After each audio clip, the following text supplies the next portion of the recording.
세계 경제의 중심지가 유프라테스 강에서 테임즈 세느의 두 강으로 이동하는데 수천 년 세월이 걸렸다.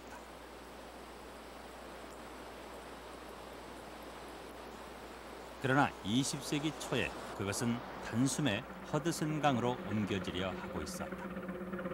독립을 선언한 지 불과 1세기 남짓, 미국은 돌연 대국의 무대에 뛰어올랐다.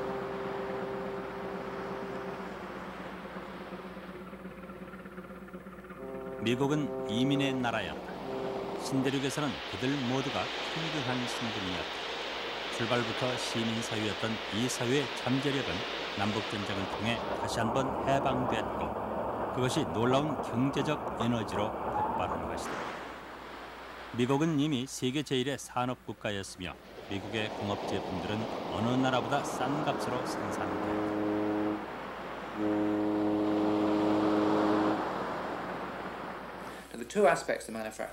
유럽과 미국의 총 생산 과정을 비교해 보는 것이 흥미가 있습니다. 유럽인들이 보기에는 미국의 생산 과정은 낭비가 많은 것으로 보입니다. 나무 한 개로 유럽에서는 6개의 총을 만드는데 미국에서는 하나밖에 못 만듭니다. 나무가 너무 싸서 임금을 주기에도 벅찬 것이죠.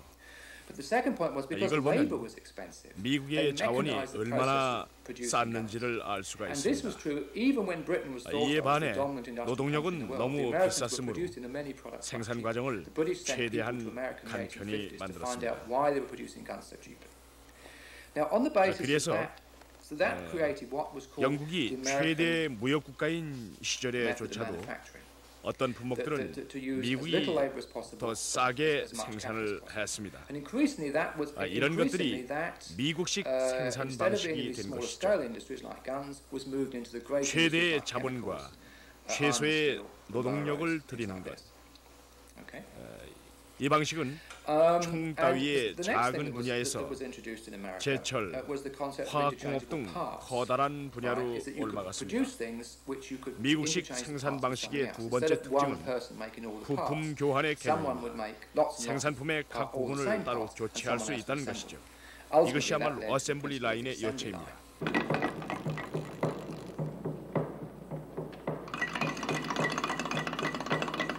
나무 자체를 아끼기보다 나무를 우선 기계로 깎기 좋은 단위로 나누는 것이 미국적 생산 방식이었다. 인구는 적고 자원이 풍부한 땅, 그것이 미국이었다. 오히려 노동력이 귀했으므로 그들은 노동력의 부족분을 자원과 자본과 기계, 기술로 대체했다. 미국의 고도 생산성의 열쇠는 거기 있었다.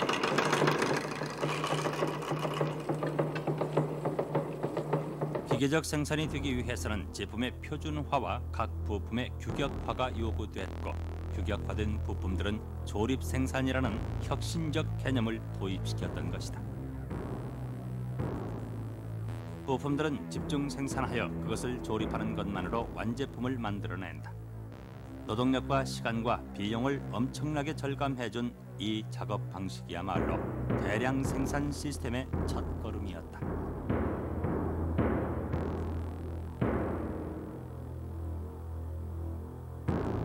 획기적인 대량 생산의 전개는 1908년 디트로이트의 포드 자동차 회사에서 이루어졌다. 포드는 당시 T형 자동차 모델을 표준화하고 그 조립 작업에 가장 효율적인 방식을 적용함으로써 후일 산업기술상의 기념비적 진보라 일컬어지는 미국적 대량 생산 시스템을 창출해냈다.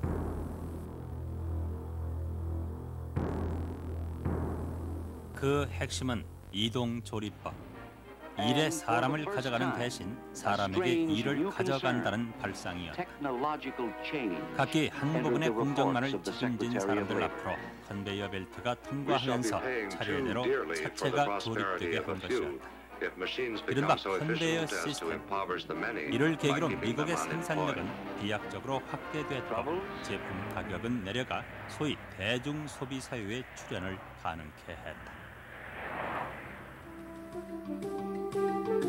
1901년부터 1904년 사이 미국의 무역 흑자는 60억 달러로 급상승했다. 독립 이래 100년간의 흑자 총계보다도 무려 15배나 많은 액수였다. 미국의 해외 진출로 세계의 무역 대립은 더욱 혹독해졌다.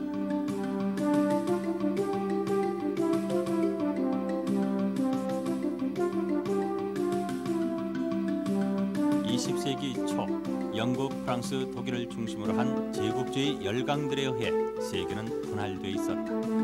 전략적, 상업적으로 가치 있는 지역으로서 식민지화되지 않은 지역은 이미 거의 없었다. 자국의 이익 판도를 넓히려면 다른 나라의 이익 판도를 침해하지 않으면 안 됐다. 제국주의 식민지 경쟁이 안고 있던 이 내부적 모순이 심화되면서 마침내 1914년 여름 발칸반도에서 전쟁의 불씨가 점화된다. 제1차 세계대전의 시작이었다.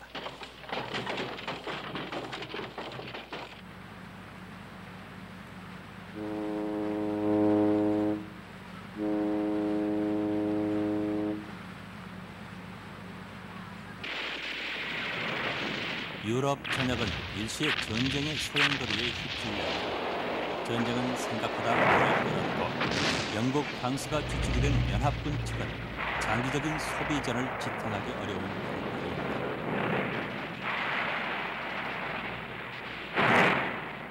독일 잠수함이 중립국 미국의 선박 루시타니아호를 격침한 사건이 고립주의 정책을 취하고 있던 경제대국 미국을 이 전쟁에 끌어들였다. 그리고 이 전쟁의 결과가 미국과 러시아를 세계 2대 강국으로 만들 것이라던 전 주미 영국 대사 브라이스의 예언은 맞아떨어졌다. 전쟁은 세계 세력 균형을 격변시켰다. 1차 대전의 총 비용이 2,600억 달러. 유사일에 가장 비싸게 먹힌 이 전쟁으로 유럽 경제는 파산 상태였다. 반면 참전국에 막대한 전비를 조달했던 미국은 최대의 채권국 수익국이 돼 있었다. 전후 미국은 전 세계 금융자산의 태반을 보유하고 있었다. 월스트리트는 이제 세계의 중심이었다. 그것은 19세기 유럽이 주도해온 한 시대의 일모를 예고하고 있었다.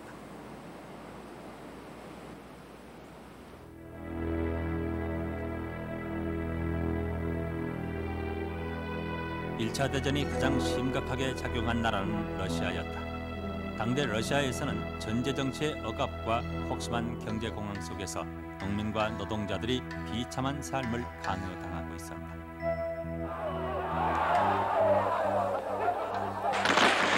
고조고정 혁명의 위기는 러시아의 대전 참전으로 현실화됩니다. 참전 3년째 국부는 고갈되었고 시민들은 아사직전이었다. 그리하여 1917년 2월 수도 베트로그라드에서 빵을 요구하던 성난 시민들의 시위가 로마노프 왕가를 무너뜨렸다.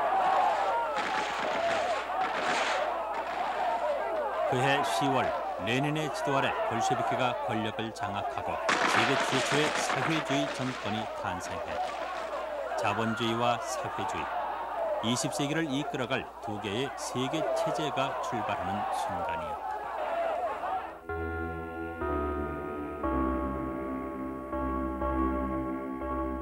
제국주의 세계 지배 구조는 커다란 변화를 요구받고 있었다. 그 요구는 식민지 내부에서도 터져나왔다. 1919년 한국의 3.1운동을 기폭제로 중국, 인도, 중동 각 지역에서는 민족적 저항운동이 가열됐다. 당시 윌슨 미 대통령의 민족 자결 원칙이 그 하나의 배경이었다. 그러나 보다 근본적인 동의는 자본주의 세계 내에서의 민중의 성장과 자각이었다. 우리가 일반적으로 3.1운동을 부르주아 민족주의 운동이라고 이렇게 이야기를 하고 있습니다. 그게 두 가지 성격을 이야기하고 있다고 생각하는데, 하나는 이제 민족운동이었다는 점하고, 그것이 민족운동의 이제 성격이 부르주아적이었다는 거다. 이 두 가지를 가지고 이제 이야기를 하는데, 그런 점에서 3.1운동이라는 것은 한국 사회에 있어서 하나의 획기적인 전환점이라고 이야기할 수 있는데, 그것은 왜 그런가 하면 이 3.1운동을 계기로 해서 한국의 근대 사회가 성립을 한다. 그리고 근대 사회를 이끌고 나갈 주체가 그때부터 제대로 확립돼 나간다. 이런 말씀입니다.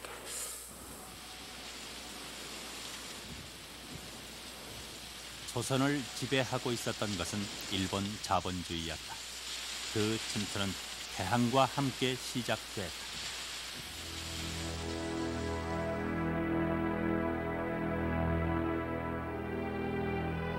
청일전쟁 이후 한국에 도래하는 일본인 수가 더욱 크게 늘어났다. 그들 중 대부분이 상인들이었다. 그들은 일본 공사관에 가까운 진곡의 일대에 일본인 상가를 형성했다. 후일 미쓰고시 백화점으로 발전하게 될 일본인 옷가게 오복점이 있었고 자파류를 취급하는 협동상회가 있었으며 양복점, 여관, 약종상, 토목점, 전당포 등 각종의 상점들이 들어와 조선의 상권을 장악하게 되었다. 그들은 서양과 일본의 물건을 들여다 팔고 조선의 물자를 일본에 실어 나른 천병이었다. 그 대표적 물자가 금과 쌀. 이 시기 조선에서 대량 유출된 금은 일본의 금본위제 화폐제도 확립에 크게 기여했다.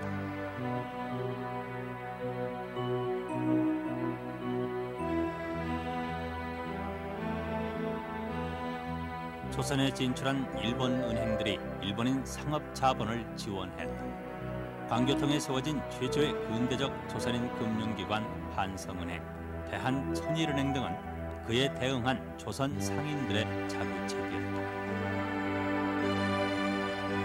그 밖에도 대조선은행소, 대한은행, 한흥은행, 특립제일은행, 한일은행 등이 잇따라 설립됐다. 그러나 일제의 경제 침략이 심화되면서 그 본래의 목적은 좌절되었다.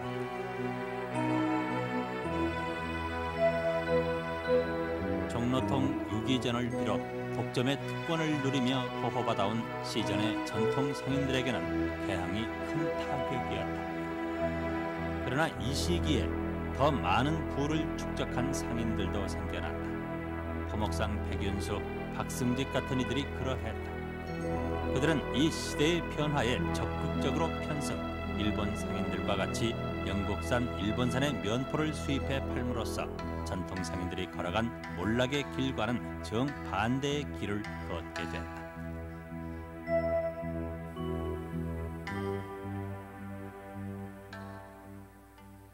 그 당시에 조선의 산업자본이 발달하지 못했기 때문에 주로 이 상업, 그 유통, 그리고 이제 무역 이런 것을 통해서 자본을 성장시켜 나가겠다고 하는 것이죠. 그러다 보니까 거기에는 일정한 매판성이라고 할까요? 그러니까 어떤 그들과의 본격적인 경쟁 관계라기보다는 그들의 상품을 많이 취급을 해야 이 자본을 성장시켜 나갈 수 있다는 그러한 조건을 마련하게 됩니다.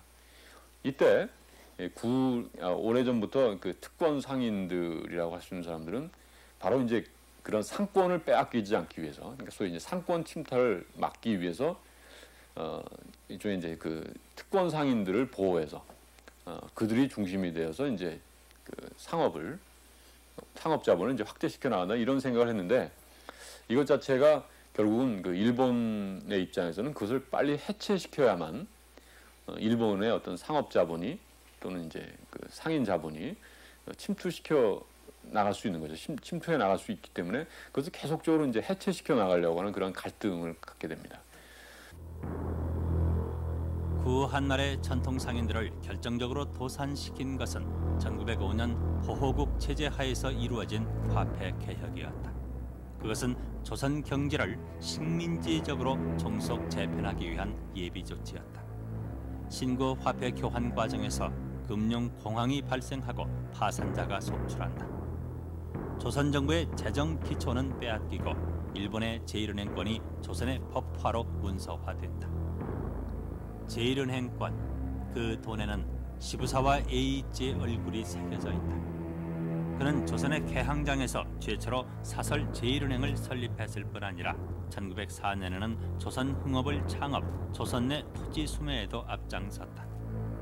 일본 지가의 10분의 1에서 30분의 1밖에 되지 않는 헐값으로 조선 토지를 사들여 일본 이주민들에게 불화하거나 소장료를 받고 빌려주는 것이 그 사업 내용이었다. 그 시기 조선의 농토에는 이와자키, 호소카와, 오쿠라, 가와자키 등 일본에서도 쟁쟁한 대자본가들의 대규모 자본 투하가 이루어지고 있었다. 그들은 불과 수년 사이에 전주, 군산 일대의 광대한 곡창지대를 장악하고 있었다.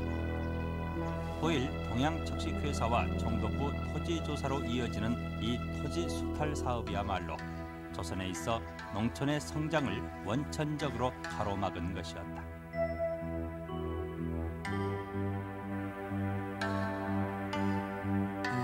일본은 한일합병 이전에 이미 조선의 땅과 산업에 대한 기초조사를 모두 마쳐놓았다. 그들의 관심사는 농산물, 특히 쌀에 있었다. 일본은 당시 산업혁명 이후 급격히 늘어난 인구로 하여 계속적인 식량난에 허덕이고 있었다. 값싼 한국의 쌀은 그들의 자본주의 발전을 위해 필수적인 것이었다. 그리하여 조선은 이후 식민지 기간 내내 일본의 농장으로서 안정된 곡물 공급지의 역할을 수행하게 된다.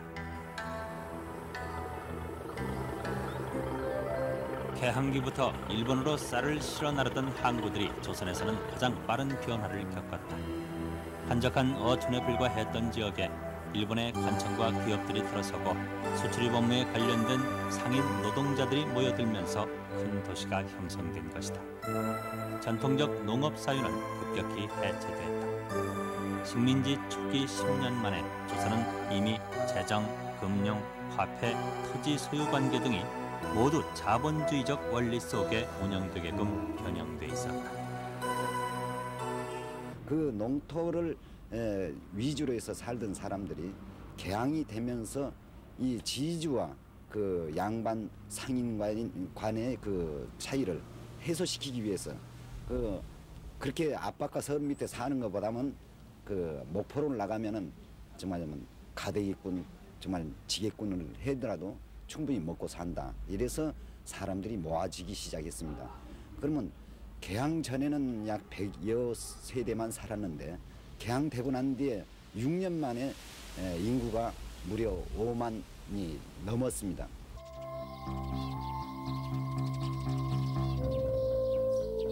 시대에 적응하지 못한 대부분의 전통 지주들은 몰락했다. 1918년 토지조사 사업이 완료됐을 때 조선 농토 중 100여만 정보가 일본인 소유, 논의 65%, 밭의 43%는 소작지로 전락해 있었다. 그러나 쌀 수출의 계기를 적극적으로 활용하여 지주 상인으로 변신한 이들은 오히려 경제적으로 크게 성장했다. 이들이 축적한 자산이 곧 조선의 초기 산업 자본으로 활용됐다.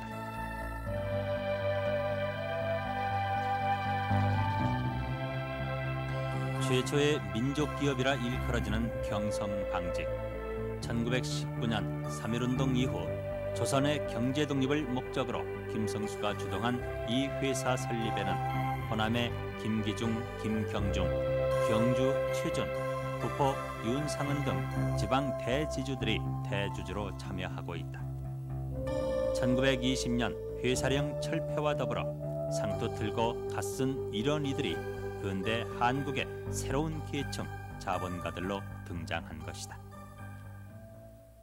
한국의 지주는 2種類あって 당시 한국의 지주는 두 가지 성향으로 나눌 수 있을 것입니다.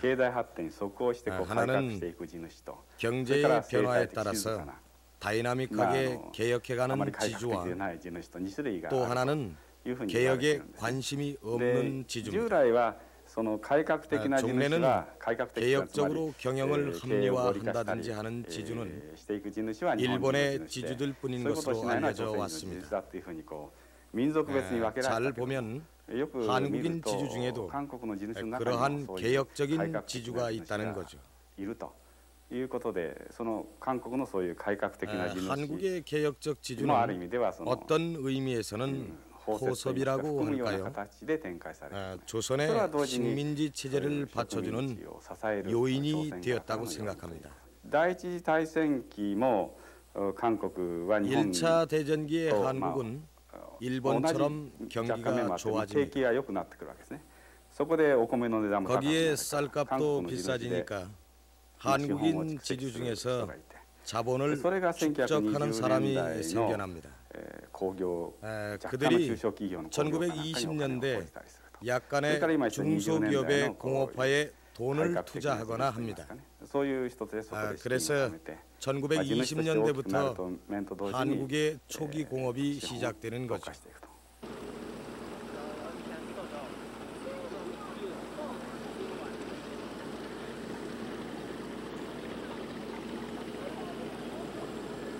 중국에서는 민족 자본에 의한 근대 산업이 발전할 여지가 적었다. 불평등 조약으로 관세 자주권을 빼앗기는 등 여러 가지 반식민지적 조건을 짊어지고 있었기 때문이다. 그러나 1차 대전이 중국에 기회를 주었다. 열강들이 유럽의 전쟁터에서 헤어나지 못하고 있을 때 중국에서는 공장의 신설이 잇따랐다. 상해를 중심으로 중국의 민족 산업이 급성장하고 있었던 것이다.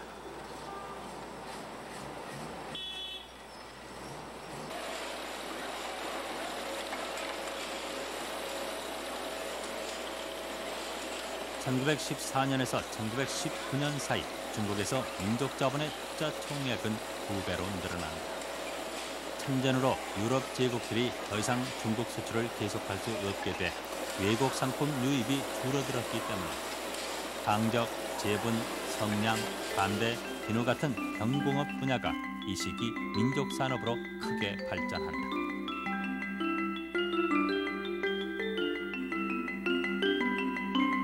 그러나 그들은 중국 내의 외국 자본들과 어려운 경쟁을 해야만 했다.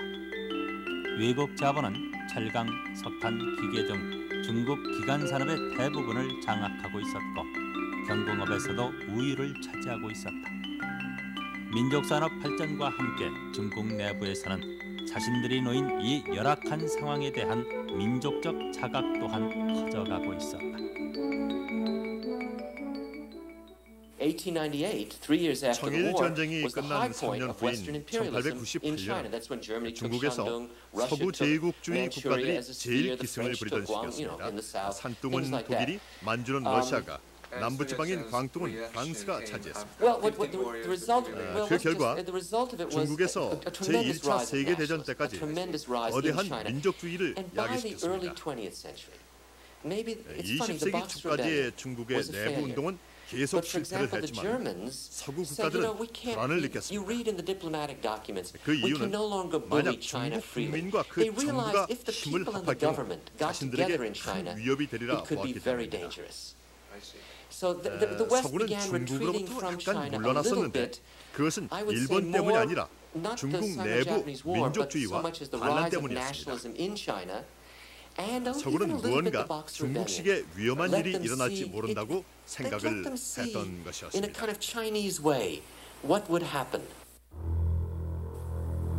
1차 대전 이후 중국의 분노는 근대적 교육을 받은 지식층으로부터 폭발한다. 일본의 21개조 요구가 그 도화선이었다.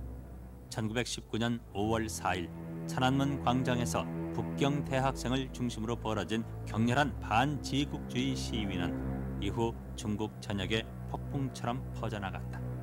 집회, 파업, 일본 제품 소각, 일본 제품 불매 운동이 계속되었다.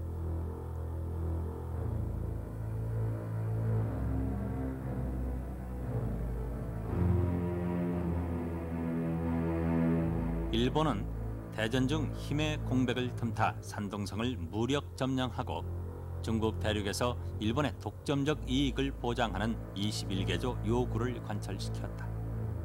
중국 민중들의 항의는 무능한 원세계 정부에 대한 규탄으로 지방 군벌들과의 충돌로 이어졌다. 그들은 변혁을 구하고 있었다.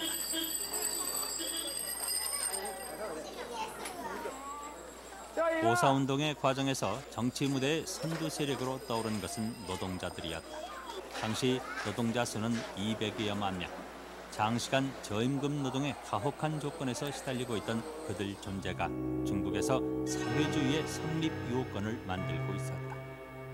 더욱이 러시아의 혁명정부 소비에트 공화국은 제정시대 중국에서 얻은 이익권을 모두 무상 반환한다고 통보해옴으로써 일찍이 지식인들 사이에 소개됐던 마르크시즘이 대중적 지지를 얻는 데 크게 역할한다. 말하자면 중국이 1차 대전을 기화로 상당히 그 경제적 붐이 있었고 이게 맞추어서 근대적 부분, 소위 자본가가 생기면서 노동자가 도시 지역에 생기고 특히 상해 지역에 소위 급속한 자본주의화가 일어나고 있었습니다. 이 상황에서 초기 자유주의적 지식인들이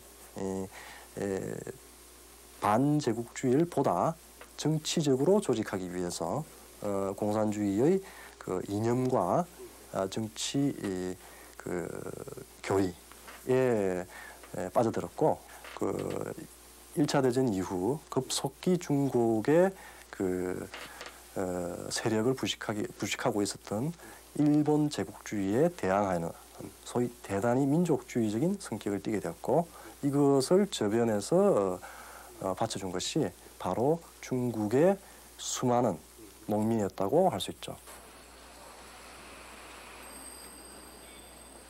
1921년 상해 뒷골목에서 12명이 모여 발족한 중국 공산당.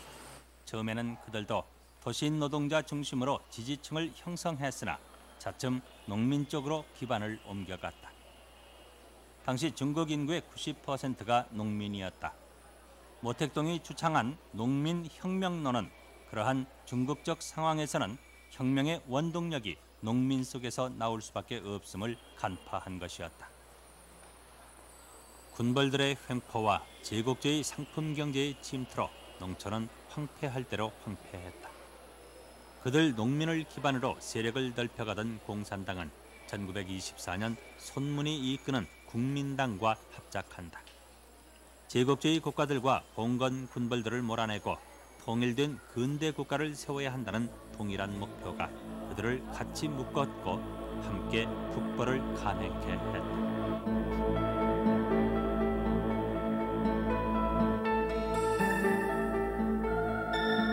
그러나 양자의 방법론은 서로 달랐다. 그것이 필연적으로 갈등을 불러일으켰다. 공산당은 지지 기반이 노동자 농민으로 그들의 혁명운동을 지원한 데 비해 국민당의 지지 기반은 지주 자본가들로 그들은 노농운동이 격화되는 것을 두려워했다. 그 차이가 1927년 4월 12일 새벽 국민혁명군 총사령관 정계석에 의해 상해 파업 노동자에 대한 총공격으로 나타났다. 무차별 기총소사, 공산당원의 체포 총살. 이것이 이후 장개석 지배지역 어디서나 득발됐다. 국공합작은 결렬됐다. 중국은 다시 길고 지루한 내전의 터널을 지나가야 한다.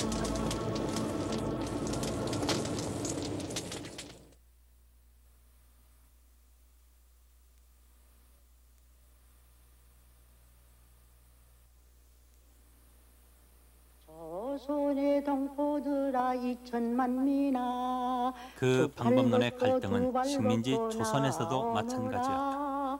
1920년대 조선에는 민족기업 건설에 호응하여 국산품을 애용하자는 계몽운동, 이른바 물산장려운동이 거족적으로 일어난다. 민족경제 자립이 그 목표였다. 그러나 좌우파의 대립은 거기서 이미 시작되고 있었다.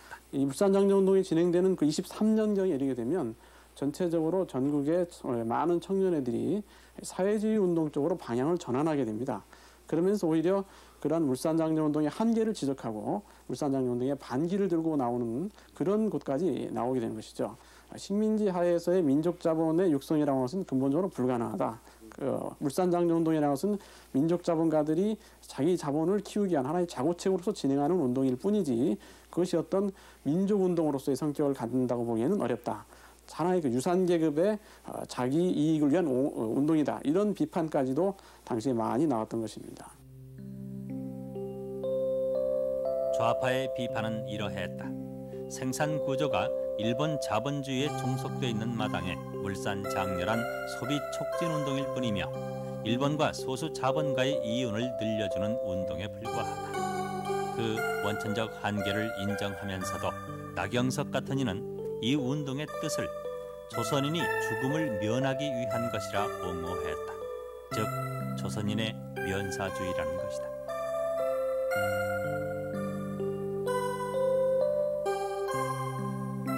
당시 대부분의 공산품은 거의 일본 수입품이었다.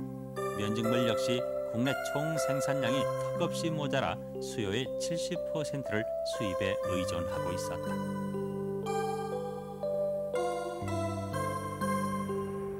기업으로서 살아남으려면 그 경쟁에서 이겨야 했다. 경성방직도 예외는 아니었다. 민족주의가 움직일 수 없는 사회 지표였던 회사. 순수 민족 자본, 민족 기술로 운영돼 직원 채용 광고에도 반드시 조선인의 하남이란 단서를 붙였던 회사. 그러나 물산 장려운동이 벽에 부딪히자 그들도 총독부에 지원을 요청할 수밖에 없었다.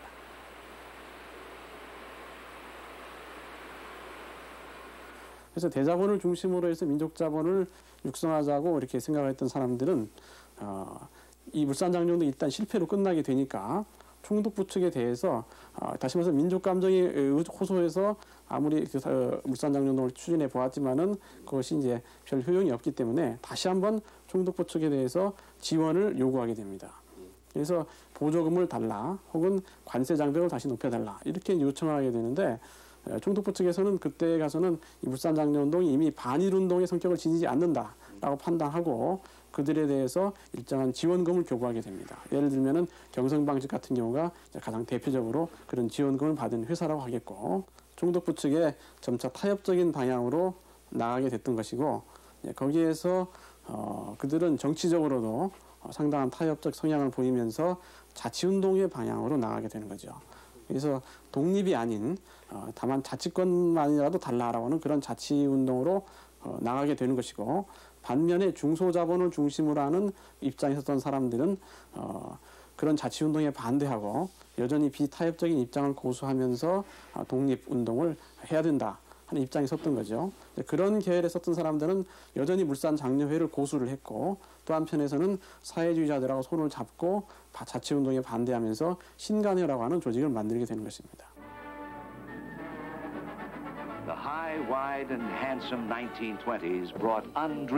그 시대 미국은 전례 없는 호황을 누리고 있었다. 당시 미국의 국부는 전 유럽의 총계에 필적했고 대량 생산된 공업 제품들은 대중 소비 시대를 확장 열어놓았다. 대전 후 10년 동안에 미국의 평균적 중요 가정에서는 자동차와 라디오가 보편화됐다.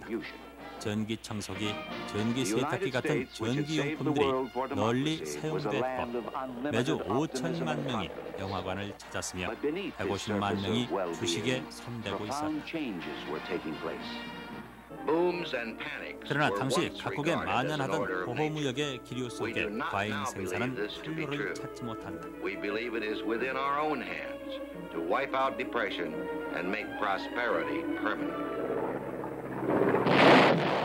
마침내 1929년 10월 뉴욕 증권시장에 주가 대폭락이 일어나고 상황은 급변한다.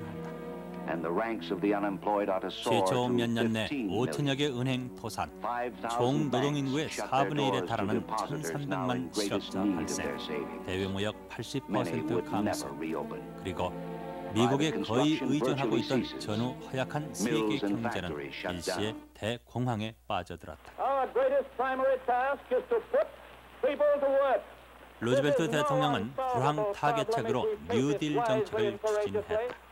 국가가 개입하여 대규모 수요를 창출한다는 것. 자유경제의 원칙은 이제 수정되고 있었다. 1930년대에 접어들며 각 국가마다 정부의 개입이 커졌고 국제 무역에 대해 민감해져 무역 장벽을 높였습니다. 그리고 무역에서의 독립적 지위를 얻기 위해 온갖 발전된 방법을 다 동원했습니다. 이것은 물론 일본과 유럽의 파시즘과 연관된 얘기입니다. 1930년대의 문제는 국제 무역의 몰락입니다. 각국의 수출은 줄고 수입은 감당할 수가 없었습니다. 그래서 몇몇 나라들은 통화 제한 정책으로 사태를 해결하고자 했습니다. 같은 맥락에서 일본은 다른 정책을 썼는데 그들은 엔의 가치를 극심히 낮췄습니다. 그러자 일본과의 교역 국가들도 그에 맞춰야만 했습니다. 그래서 1930년대 세계는 이런 블록들로 나누어지게 됐습니다.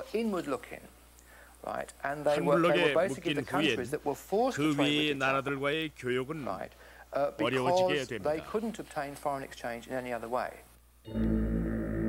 대공황의 여파는 미국의 수출을 의존해왔던 일본 생산을 절반값으로 폭락시켰다. 그것이 농촌에 큰 타격을 주었다. 30년대 초 일본 사회에 잇따른 각종 쟁의, 정치가와 재벌에 대한 테러의 배경에는 그 농촌이 있었다. 판로를 잃은 생사로 하여 쌀값이 대폭락했고 농민들이 돈을 구하기 위해서 먹을 쌀을 시장에 내놓을수록 쌀값은 더 떨어졌다. 시장에는 쌀이 넘쳤으나 농촌에는 아사자가 속출하는 상황이었다.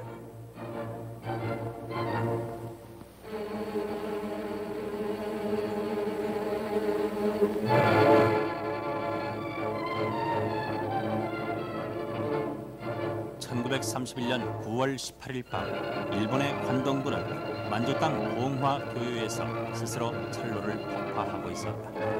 그들은 이것을 중국군의 도발 행위로 돌렸다. 군부는 당시의 사회적 경제적 불안을 전쟁으로 돌파하려 했던 것이다.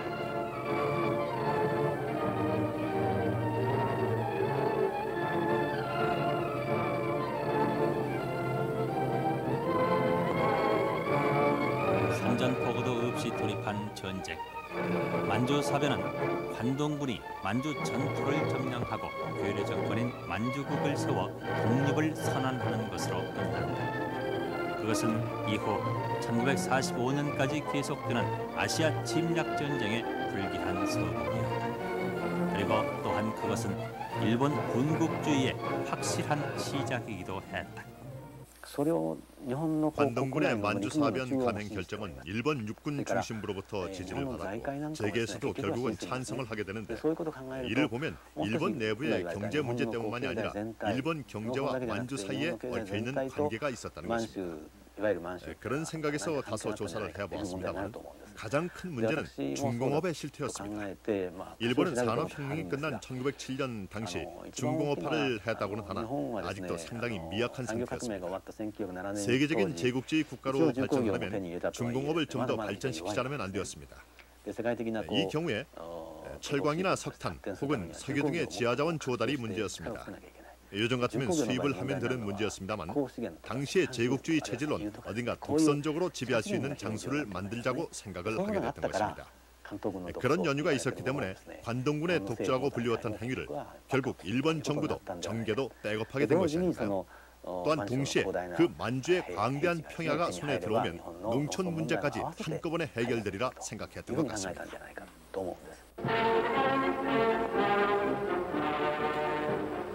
만주 사변은 불황을 탈출하는 하나의 출구였다. 미국의 뉴딜 정책보다도 오히려 그 효과는 확실하고 빨랐다. 중국에서의 군사적 소모와 군사비 확대가 공공토목사업과 비슷한 수요 창출 효과를 낳았고 일본 경기는 급격히 호전됐다. 실업률이 줄어들고 실질 수입이 증가하므로 국내 소비도 크게 늘어났다. 1차 대전 전까지 수입에 의존했던 신기술 공업 제품들이 이제는 일본에서 생산돼 유럽, 미국과의 경쟁에 나섰다. 1930년대 중반 일본 경제는 성장을 계속하여 수출 규모로 세계 제5위권에 진입하고 있었다. 이제 지구의 서쪽에서는 미국이, 동쪽에서는 일본이 가장 강국이었다.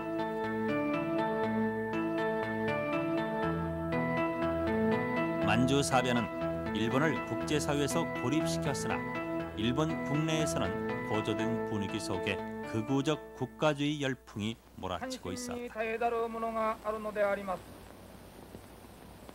なわち今日問題になっておりまする国際連盟の日本に対します態度は果たして日本のこの使命に対して真に敬意を表す、またアジアおよび日本のすべてを十分に理解をされておるでありましょうか。侮られたる日本、反撃せられたところの日本、これを他の者の日本に対するすべての悪意、すべての警部とのみ考うべきではありますまい。私はこの結論を得ますために 국제연맹의 만주 철군 권유를 일본은 연맹의 탈퇴로 탔다. 천황을 신적인 존재로 격상시킴으로써 일본은 이제 신국이었으며 동아시아의 보호 지도자가 되는 것이 일본의 성스러운 사명이었다. 그리하여 제국의 영광을 위한 성전으로 1937년 7월 전면적인 중국 침략 전쟁이 시작됐다. 일본 군부가 구상한 것은 조선을 포함한 일본과 만주, 화북을 묶는 경제 블록 건설이었다. 1938년 11월 정부 성명으로 공식화된 대동아 공영권 건설 정책은 길고도 참혹한 전쟁을 담보로 한 것이었다.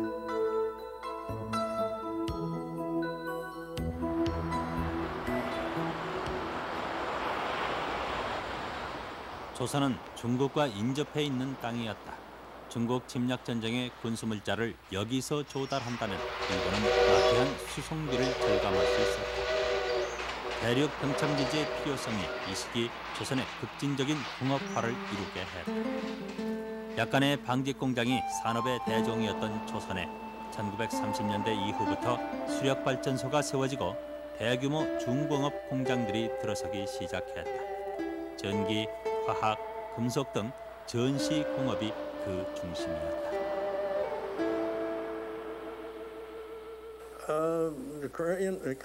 당시 한국의 경제 역할은 일본을 먹여 살릴 곡식을 키우는 것이었습니다. 일본은 만주에서 생산된 좁쌀로 한국인의 먹는 것을 대신했죠. 물론 좁쌀이 더 값싼 것이었고 이것은 일본의 산업을 위한 한국의 수탈 정책에 의거한 것이었습니다. 많은 철도와 공장들이 한국에 세워졌지만 일본인들이 한국의 노동력을 이용해서 세운 것이었습니다. 일본의 한국 점령 기간 동안에 일본은 경제적으로 많은 이익을 한국에 가져다 주었죠. 많은 댐과 도로, 철도 등은 이후에 한국 경제 발전에 큰 도움이 되었습니다. 그러나 그것은 일본의 산업이었고 일본인의 이익을 위한 것이었습니다. 그 시기에 조선은 발전했는가? 일본의 산미 증식 계획에 따라 증가해온 조선의 쌀 생산은 중일전쟁 전후로 최고치에 달했다. 그러나 그것이 조선인들의 몫은 아니었다. 그 시기에 조선인은 더 굶주리고 있었다. 생산량의 4할에서 6할은 일본으로 반출됐다.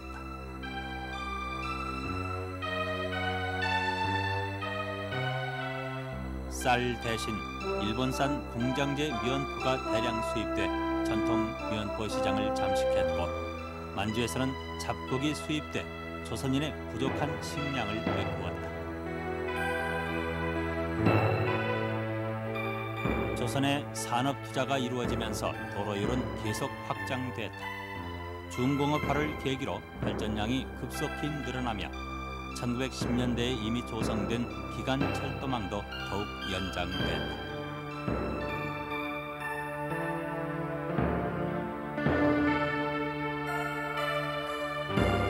조선 내 공장 수는 1940년대에는 7,000개소를 넘어선다. 초기에 거의 전무했던 조선인 공장도 늘어나 후반에는 일본인 공장보다도 많아졌다.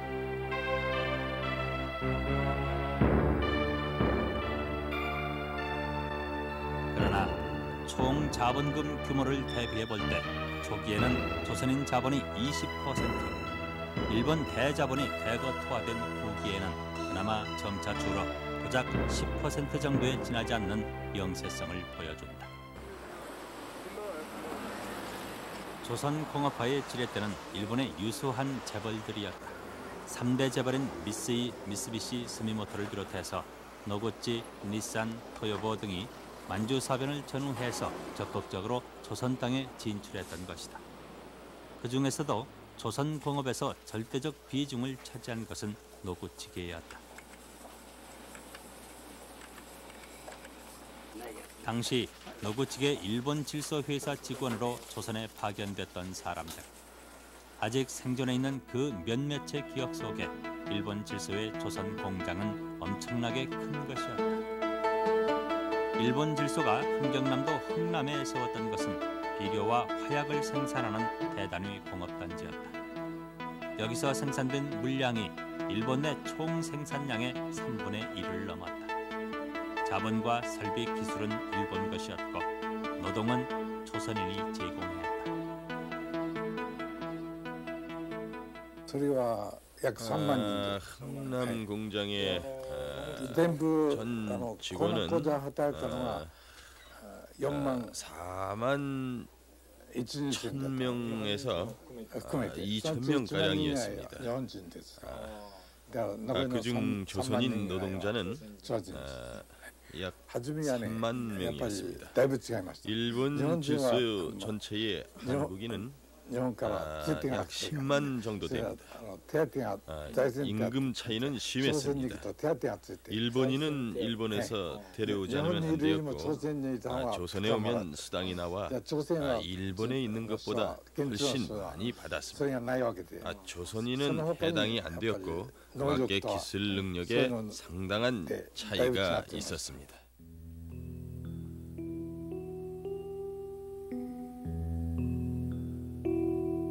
1930년대 이후 조선인들은 이전과는 전혀 다른 방식으로 살아나가지 않으면 안 됐다. 그들의 삶은 이제 일본 제국주의에 의해 완전히 지배되고 종속됐다.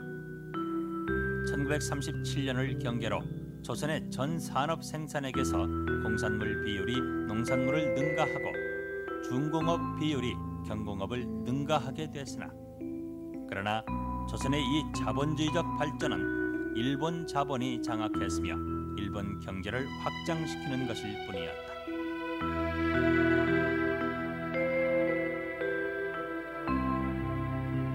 공업화 과정에서 전통적 조선의 농촌은 파괴되기 시작했다. 도시로 흘러든 농민들이 빈민층을 형성했다. 수십만의 농민들은 살 길을 찾아 만주로 일본으로 유랑의 길을 떠났다. 도시로 흘러든 농민들은 하루 12시간 이상의 노동을 강요당하는 저임금 노동자로 변모했다. 인간의 생활 방식이 달라져야 돼요. 이 생활 방식이 스스로 선택한 것이 아니고 밖으로부터 강요되었을 때 인간들이 느끼는 고통이라는 것은 엄청난 고통입니다. 그런 거는 이제 예를 들면 전혀 근대적인 생활의 훈련이 없는 농촌 사람이 갑자기 이 중공업의 노동자가 돼가지고 공장에 들어갔을 때 그 사람이 공장에 제대로 적응할 수 있겠느냐, 그 사람들이 겪는 고통은 그럼 어떻게 표현해야 되느냐, 이런 측면이 이제 한쪽 측면에 있습니다. 한쪽 측면에 있으면서 다른 한쪽 측면에 있어서는 역시 공업화와 산업화가 진행이 되니까 근대 교육이 진행이 되고 지식인들이 배출이 되고 일본 자본주의가 발전하니까 그 영향을 받아서 한국 자본가들도 어느 정도까지 발전을 한다든지, 그 일본 자본주의가 발전함에 따라서 한국에 있어서 종래에는 없던 사회계급, 임노동자 계급이 발생을 한다든지, 농업 경영에 있어서도 종래와는 다른 상품 경제가 농업에서도 발전을 한다든지, 이러한 제조건들이 해방 이후에 있어서의 한국 경제의 발전을 담당할 수 있는 주체적 조건을 한편에서는 발전시켜 나갑니다. 발전시켜 나간다는 걸 우리가 부정해서는 안 되지만, 다른 한편에 있어서는 또 극복해야 할 과제도 동시에 주는 것이 뭐냐면 한국 경제의 통합성을 갖다가 해체를 시켜서 일본에 철저하게 종속시키기 때문에 이 종속성을 어떻게 극복하느냐 하는 문제가 동시에 또 문제로 수색이 돼요. 식민지의 산업은 그 자체 내에서 완결된 구조를 갖지 못했다. 생산에 필요한 대부분의 자본과 설비 기술이 일본에서 도입됐다. 공업용 원료와 제품의 판로 또한 일본에 크게 의존해야만 했다. 어느 한 기업이라도 일본의 산업과 연계되지 않고 생산의 전 단계를 조선 내에서 해결하기란 불가능했다. 일본의 의도 속에서 일본과 조선은 하나의 경제 단위였다.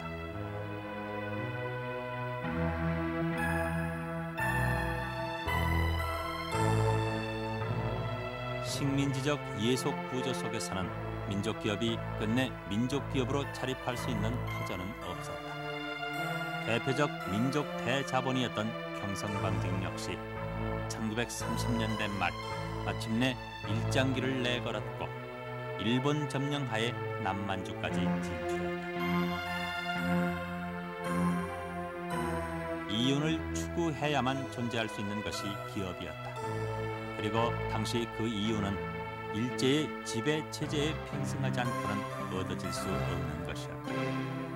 대항 당초 민족 자강론에서 출발한 민족적 근대국가 수립 과제는 그 과제를 감당해야 할 주체 세력들에게서부터 실종되거나 왜곡되었다. 그것이 식민지에 이식된 자본주의의 모습이었다.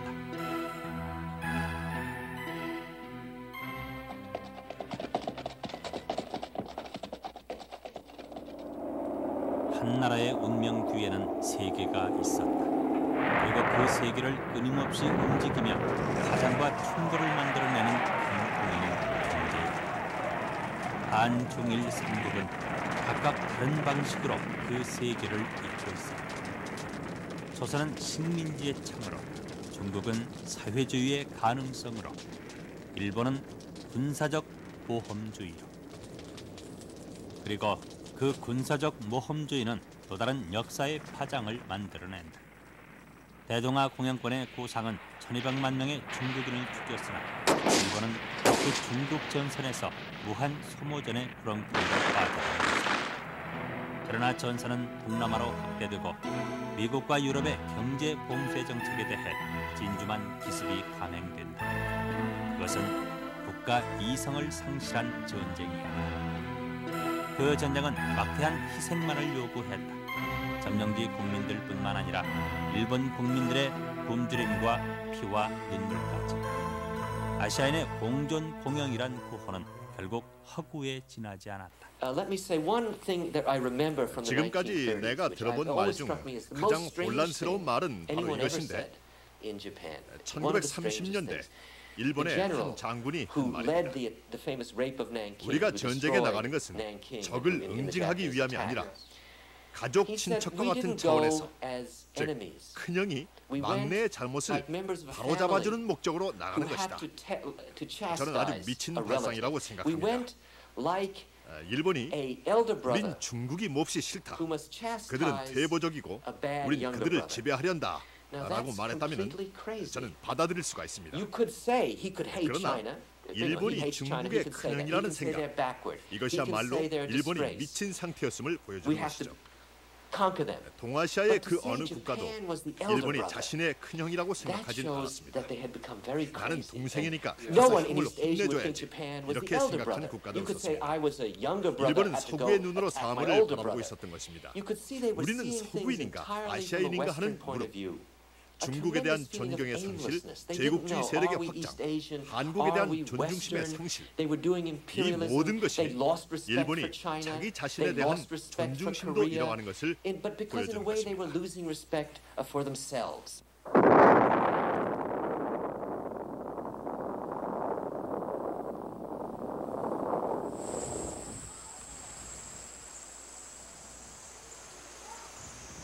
전쟁은 일본의 항복으로 끝났다. 그러나 이곳 지란 기념관에는 아직도 그 전쟁이 잊히지 않았다. 옛 군국주의 유산들이 소중히 보존되고 있는 것이다. 일본 공군의 자살 특공대, 이른바 가미가제 전사들을 기념하는 것.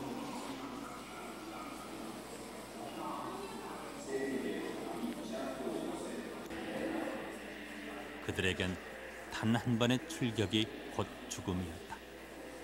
천황의 적자로서 그 죽음은 마땅히 무한한 영광으로 받아들여져야 하는 것이었다. 그러나 마지막 순간 그들 자신에게도 죽음은 과연 영광이었을까? 광기의 시대에 바쳐진 제물로서 그렇게 산화해간 젊은이들. 北ね樺太の人もいます。当時の朝鮮台湾から樺太まで日本全国には行けないですよということです。 그리고 조선의 젊은이들이 덤처럼 거기 있었다. 24살 탁경광, 연영미상 하동미. 일본은 조선의 근대 자본주의의 외형을 이식했으나 조선의 땅과 쌀과 자원과 시장의 모든 이익을 수탈해갔다. 그리고 마침내 수많은 조선의 생명들까지도 수탈해갔던 것이다. 그것이 식민지의 운명.